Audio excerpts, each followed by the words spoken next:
आपण पाहत आहात EDTV, बातमी अशी जिच्यावर तुम्ही ठेवणार विश्वास। जालना जिल्ह्यात 69 कोतवालांची पदे रिक्त आहेत। या पदांसाठी आज सुमारे 5000 विद्यार्थ्यांनी परीक्षा दिली होती। जालना शहरामध्ये 19 केंद्रांवर ही परीक्षा झाली। दरम्यान जिल्हाधिकाऱ्यांनी स्वतः 2 वाजता या संदर्भात प्रश्नपत्रिका काढली होती। ही प्रश्नपत्रिका नियोजित परीक्षा केंद्रांवर सुरक्षित पोहोचविण्यात आली। मात्र त्यानंतर काही विद्यार्थ्यांच्या कानामध्ये डिव्हाइस आढळून आल्याने पोलिसांनी 5 जणांना ताब्यात घेतले आहे। शहरातील राष्ट्रमाता इंदिरा गांधी महाविद्यालयातून 5 विद्यार्थ्यांना स्थानिक गुन्हा शाखेच्या पोलिसांनी ताब्यात घेतले आहे आणि त्यांच्यावर गुन्हा नोंदविण्याची प्रक्रिया सुरू आहे। या सर्व प्रकाराची सविस्तर माहिती देत आहेत जालन्याचे जिल्हाधिकारी डॉक्टर कृष्णनाथ पांचाळ। थोडक्यात प्रारूप सांगतो। ही परीक्षा होती कोतवाल भरती परीक्षा। साधारणतः 5,500 उमेदवार याच्यामध्ये होते आणि उपविभागीय अधिकारी, इथले काही डेप्युटी कलेक्टर यांची टीम तयार करून हा पूर्णपणे परीक्षेचं आजचं नियोजन केलं होतं। सर्व सेंटर होते ते जालना शहरामध्ये होते। जिल्हाभरातले जे काही उमेदवार होते ते इथे बोलवले होते। दुपारी 3 वाजता परीक्षा होती। सकाळी आपण CCTV आणि सर्व दक्षता घेऊन पेपर हा इथे माझ्याकडं मी आणि एक डेप्युटी कलेक्टर म्हणून तयार केला होता। त्याच्यानंतर तो आपल्या नियोजन सभागृहामध्ये पेपरची प्रिंटिंग झाली। त्यामध्ये जे काही कर्मचारी सकाळी आवश्यकमध्ये होते तर त्यांचे मोबाईल सगळं चेकिंग, फ्रिस्किंग, CCTV अतिरिक्त CCTV लावले होते, रेकॉर्डिंग होता। जे कोणी झेरॉक्स मशीन आहेत त्यांची तशी दक्षता घेतली होती। तर पूर्णपणे दक्षता याच्यामध्ये घेण्यात आली होती। पेपर साधारणतः 2 वाजता हा आपण 1:15 वाजता केंद्रांकडे रवाना केला। त्याच्यासाठी तहसीलदारांची नियुक्ती होती। तहसीलदार हे स्वतः सेंटरवरती गेले होते जेणेकरून मध्यंतरी कुठे पेपर लीक होऊ नये। त्याच पद्धतीनं सील आहे तेही व्यवस्थित केलं होतं। एकही लूज पेपर किंवा एकही क्वेश्चन पेपर लूज राहणार नाही याची दक्षता घेतली होती। तर असं इत्थंभूत पेपर केंद्रावरती पोहोचेपर्यंत सर्व प्रकारच्या दक्षता ह्या घेतल्या होत्या आणि त्या पद्धतीने कुठेही पेपर लीक झाल्याची माहिती किंवा तक्रार कोणताही प्रकार त्याच्यामध्ये आढळला नाही। परंतु जेव्हा 3 वाजता केंद्रावरती पेपर पोहोचला, 3 वाजता मुलांच्या पेपर ॲक्च्युअल सुरुवात झाली। 2 वाजता साधारणतः 2, सव्वा 2ला केंद्रावरती पोहोचला।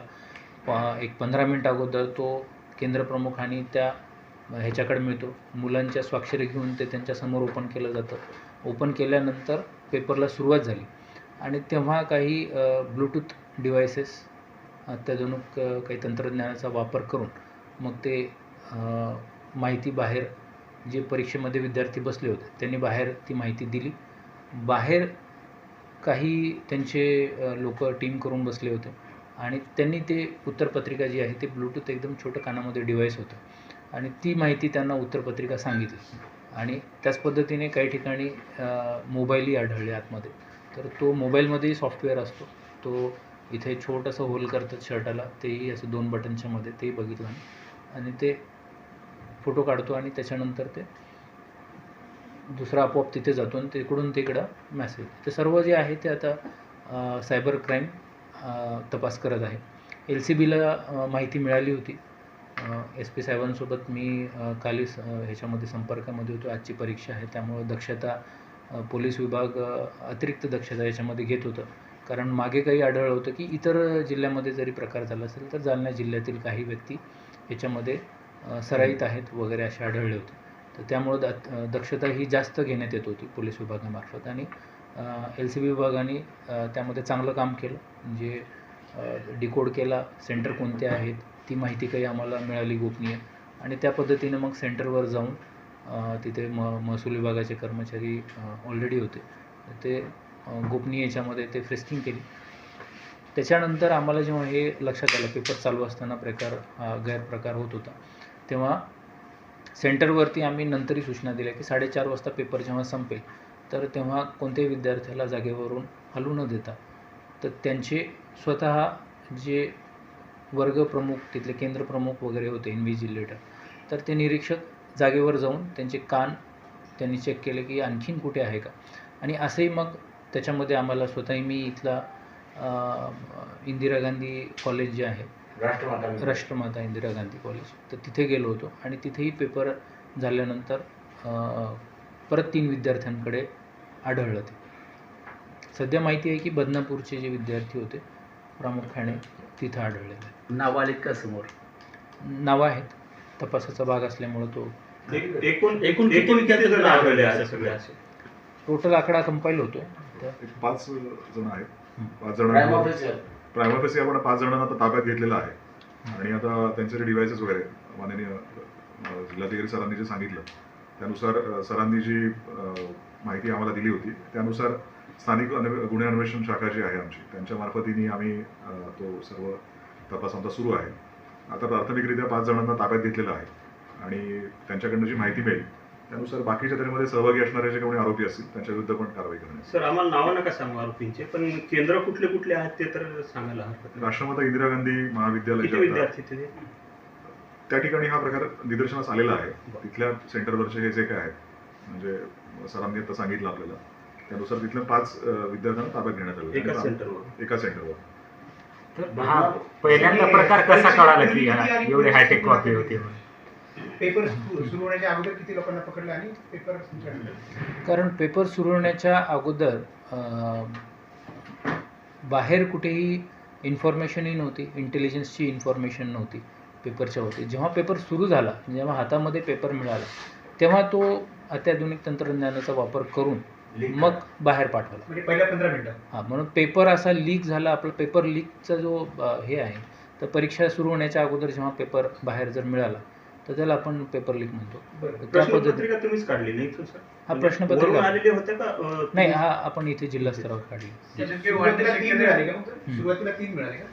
सुरुवातीला 2 मिळाले होते आणि नंतर परत 3 मिळाले. परीक्षा पुन्हा होणार का आता? त्याबाबत आता 4:30लाच आपली परीक्षा संपलेली आहे.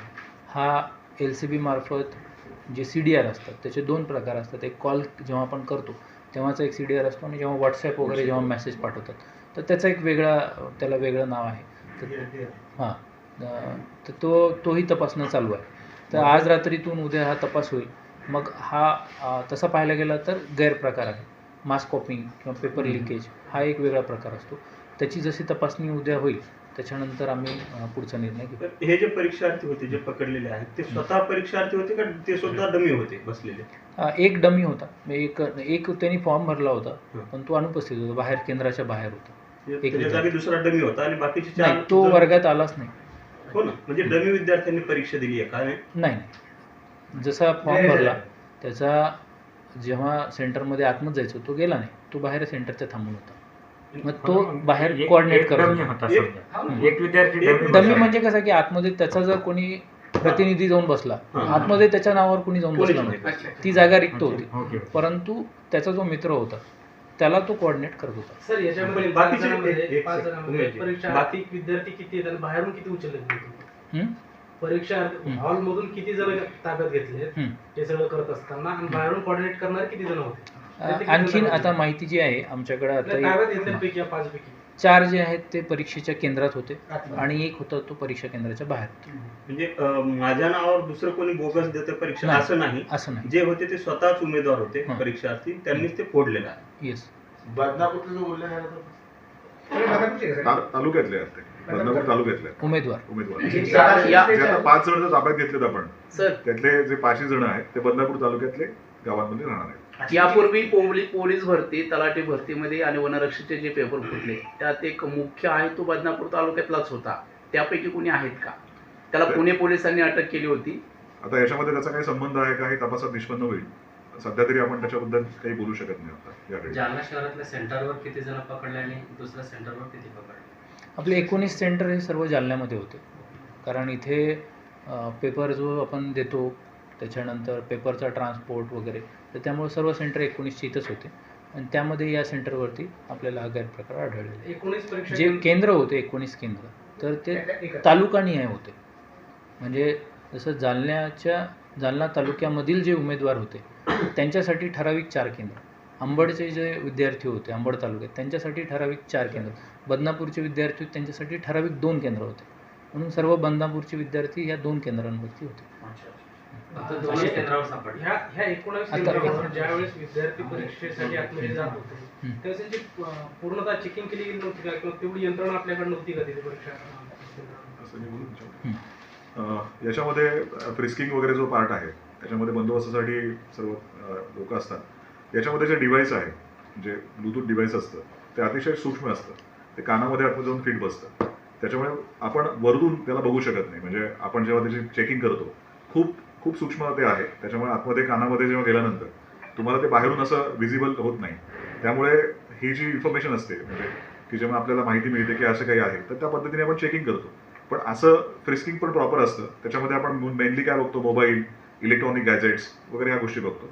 ते ब्लूटूथ जे आहे ते बाहेरून विजिबल नाही आहे. पण काय सर म्हणजे काही मोबाईल पण आत गेले. मोबाईल पण आतमध्ये गेले असं सरांचं म्हणणं आहे. एका ठिकाणी कुठेतरी असा प्रकार सर म्हणतात त्याप्रमाणे कुठेतरी बटन कॅमेरा गेला, मोबाईल गेला, तर मग ते म्हणजे जे प्रॉपर जे चेकिंग होणं अपेक्षित होते ते झालं नाही का?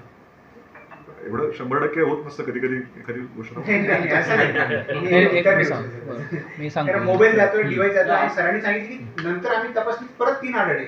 याचा अर्थ म्हणजे पेपर संपला मोबाईल जो आहे जो आता निष्काळजीपणा झालाय का त्या केंद्रावर? नाही, आता याच्यामध्ये फ्रिस्किंग करताना शक्यतो सर्व भाग त्याच्यामध्ये बघितले जातात आणि मोबाईल असेल तर तो सापडण्याची शक्यता आहे. एका ठिकाणी परीक्षा चालू होण्याच्या अगोदर मोबाईल एकाकडे सापडला होता, पण तो काय आहे की परीक्षेच्या अगोदर सापडला तर तो म्हणतो की चुकून राहिला आणि मग तो स्वाधीन करून दिला. आम्ही तोही रेकॉर्ड बघतोय. दुसरा आहे की गुप्त जागी मोबाईल जो होता तो नंतर तसा आढळला. म्हणजे जेव्हा नंतरही आम्ही सेंटरवरती मी तिथे होतो, सर्व क्लासेस 10 क्लासरूम तिथे समजा तिथे 10 वर्गामध्ये परीक्षा होती, तर नंतरही फ्रिस्किंग केली. पहिल्या फ्रिस्किंगमध्ये नाही सापडला, पण जेव्हा कळालं की याच्याकडे परत एकदा फ्रिस्किंग तर बघितल्यानंतर मग गुप्त जागी तो मोबाईल आढळला. सर, याच्यात आता जे पोलीस तिथं कर्मचारी तपासणीसाठी होते त्यांच्यावर पण कारवाई होणार? नाही, याच्यामध्ये कोणतीही निष्काळजीपणा असा झालेला नाही कर्मचाऱ्यांकडून. आपण हा प्रोॲक्टिवली पोलीस कर्मचारी असतील, जे काही तिथे बंदोबस्तामध्ये होते, याच्यामध्ये कोणतेही बाकी कर्मचाऱ्यांची इन्व्हॉल्वमेंट तशी नाही. तिथे जे शाळेचे जे तिथले जे कर्मचारी होते तिथे LCBला मी तेही म्हटलेलं आहे की त्यांचे मोबाईलही तुम्ही बघा आणि त्यामध्ये तेही आम्ही तपासमध्ये बघू. परंतु आतापर्यंत जी माहिती आहे तर तो अशा पद्धतीने अत्याधुनिक तंत्रज्ञानाचा वापर करून तो लिमिटेड त्यांनी तो तसा केला होता. यामध्ये आपल्या कर्मचाऱ्यांची इन्व्हॉल्वमेंट नव्हती. तसं आता मी ह्याच्याबद्दल विचारणा केली होती, तर इलेक्ट्रॉनिक गॅजेट जे आहे कानामधलं तर ते आपल्या हँडहेल्ड डिव्हाइसमध्ये डिटेक्ट होत नाही. तर त्यामुळं तोही एक त्याच्यामध्ये भाग आहे. आम्ही त्याची माहिती घेतो आहे आता.